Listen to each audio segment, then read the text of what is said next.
When a mother notices her teen daughter leaving their house late at night with all of her saved money, she decides to follow her and discovers something astonishing. "Oh, come on, Mom, it's not like you can't give me spare money for once," Sherry's daughter, Maria, snapped at her one evening when she returned from work. "We're on a tight budget this month. We can buy the boots for you next month." "But Mom, literally every girl in class has them, and they look so cool. I want them too. Anyway, last month you promised you'd get me a new dress and that never happened, so this time I'm not leaving until I get the new boots. And both of us knew what you did after that, Maria. Didn't you take money from my wallet without asking me? I let it go because it wasn't a huge amount. What do you have to say about that?"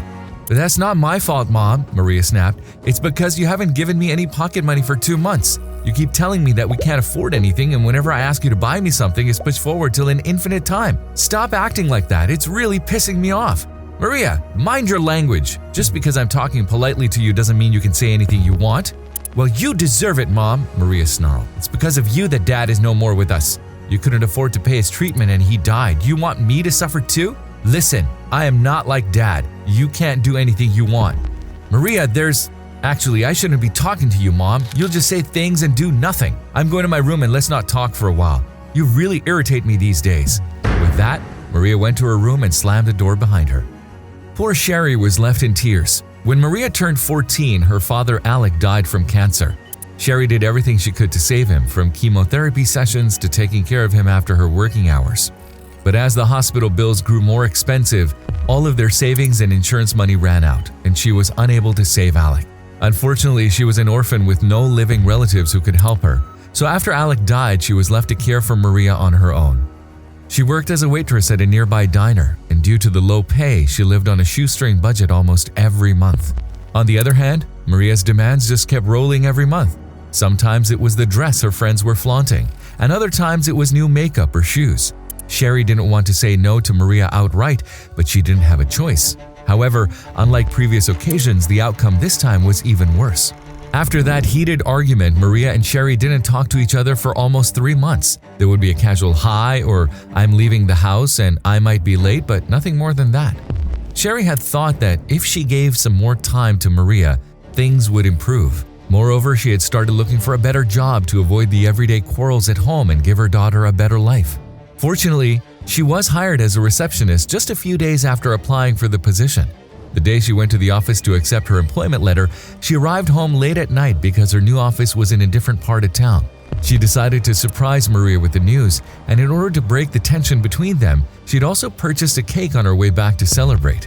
But when she returned home, she noticed Maria quietly packing a bag through the slightly ajar door. She also noticed that Maria's room was a mess, with clothes strewn about, her closet open, and her piggy bank, where she'd been saving money, broken into pieces. Sherry went into a panic and had no idea what was going on. Soon, Maria was done with the packing and she got to her feet. Sherry dashed to her room and hid as Maria exited the house through the front door.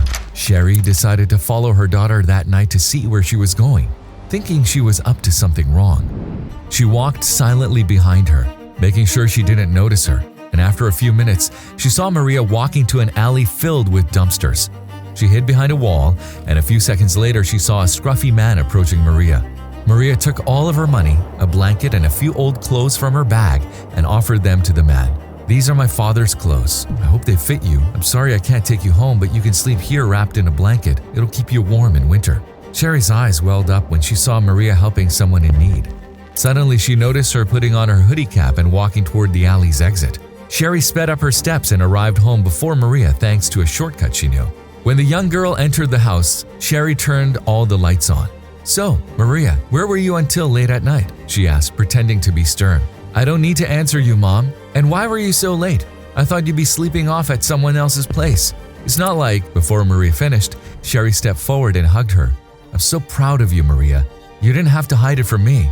"Mom, are you okay? What happened?" "I saw you helping a homeless man, Maria. When I came home, I saw you packing your bag and leaving, so I decided to follow you to the alley. But honey, why didn't you tell me about it before? I'm so proud of what you did." Maria's eyes welled up at her mother's compliment. "Oh, so you saw me with George," she said, fighting back the tears. "Yeah, he's homeless and his kids kicked him out. I ran into him on my way home from school a few days ago. I was missing Dad," and she almost burst out crying. And you were angry with me and you weren't even talking to me, so I felt very alone and began meeting him often. Oh, honey, it's nothing like that. I thought you just wanted some space. I wasn't avoiding you on purpose. By the way, why did you go meet him so late? You could have gone after school. You were at home then. I didn't want to tell you that I was giving him all my savings. I was crying when I met him that day, and when he saw me, he consoled me and spoke to me, so I felt better. I wanted to help him, so I gave him the money and Dad's clothes. Well then, Sherry suggested, how about we go meet George tomorrow? I have an idea to help him. Thank you, Mom, Maria said as she hugged her once more. And I'm sorry for behaving so rudely. It's okay, honey. I should have been more patient with you.